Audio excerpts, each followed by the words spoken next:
That said, at the end, taking the ranking member and the chairman's privilege, we will have a chance, the two of us will have a chance to ask a little bit more. And that's what you get for being a chair. So that said, let's begin. Bobby, if I may, because you said I could, you had once described yourself as pro-vaccine to me. Now, the context of what I'm about to ask is that there's multiple studies establishing the safety of measles and hepatitis B vaccine, and specifically that they are not a cause of autism.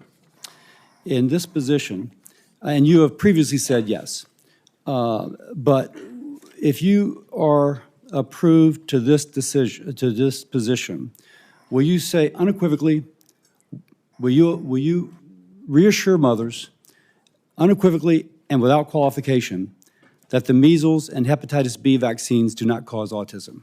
Senator, I am not going into the agency with any. Well, that's kind of a yes or no question, because because the data is there, and that's kind of a yes or no. And I don't mean to cut you off, but that really is a yes or no. If the data is there, I will absolutely do that. Now there is the data. Just because I used to do hepatitis B, as I've said, I know the data is there. Well, then I will be the first person. If you show me data, I will be the first person to assure the American people that they need to take those vaccines. Now, what concerns me is that you've cast doubt on some of these vaccines recently. I mean, like the last few years, but the data, and I can quote some of it. The data has been there for a long time. I've been out of the game. I've been in Congress for 16 years. And this data was in large measure generated before I came to Congress. So my concern is that if you were making those claims and being so influential, I mean, your bully pulpit is incredible. With that responsibility, that you never acquainted yourself with anything that might contradict that what you were previously saying. So let me ask once more. If the data is brought to you, and these studies that have been out there for quite some time and have been peer-reviewed, and it shows that these two vaccines are not associated with autism, will you ask, no, I need even more? Or will you say, no, I see this, it's stood the test of time, and I unequivocally and without qualification say that this does not cause autism? Not only will I do that, but I will apologize for any statements that misled people otherwise. Thank you. Next. And I just want to pledge to you that I will never stick on a point if somebody shows me data that says I'm wrong. I know that's an interpretation people have, but it's absolutely wrong.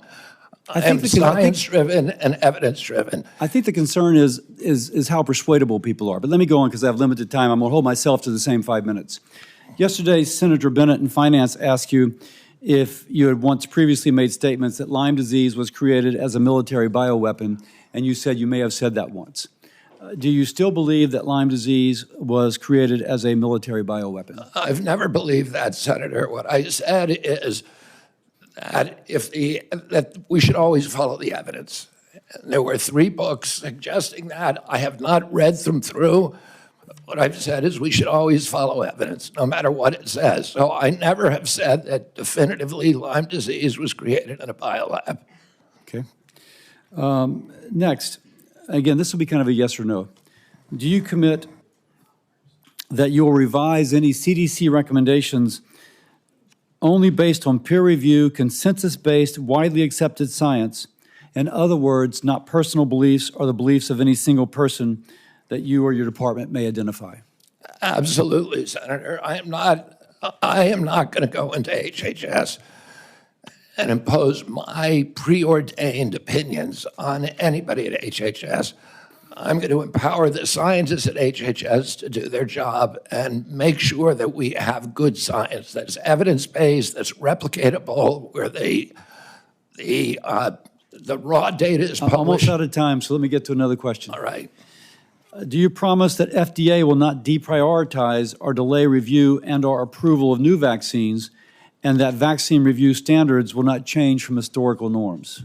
Well, we will have the best vaccine standards with safety studies, and I will not, if the That's a little bit of a different answer than the question I asked, because what is the best could be in the eyes of the beholder. So let me read again. promise that the FDA will not deprioritize or delay review and/or approval of new vaccines, and that vaccine review standards will not change from historical norms? Yes. Great. With that, I will set a good example, and I yield my time to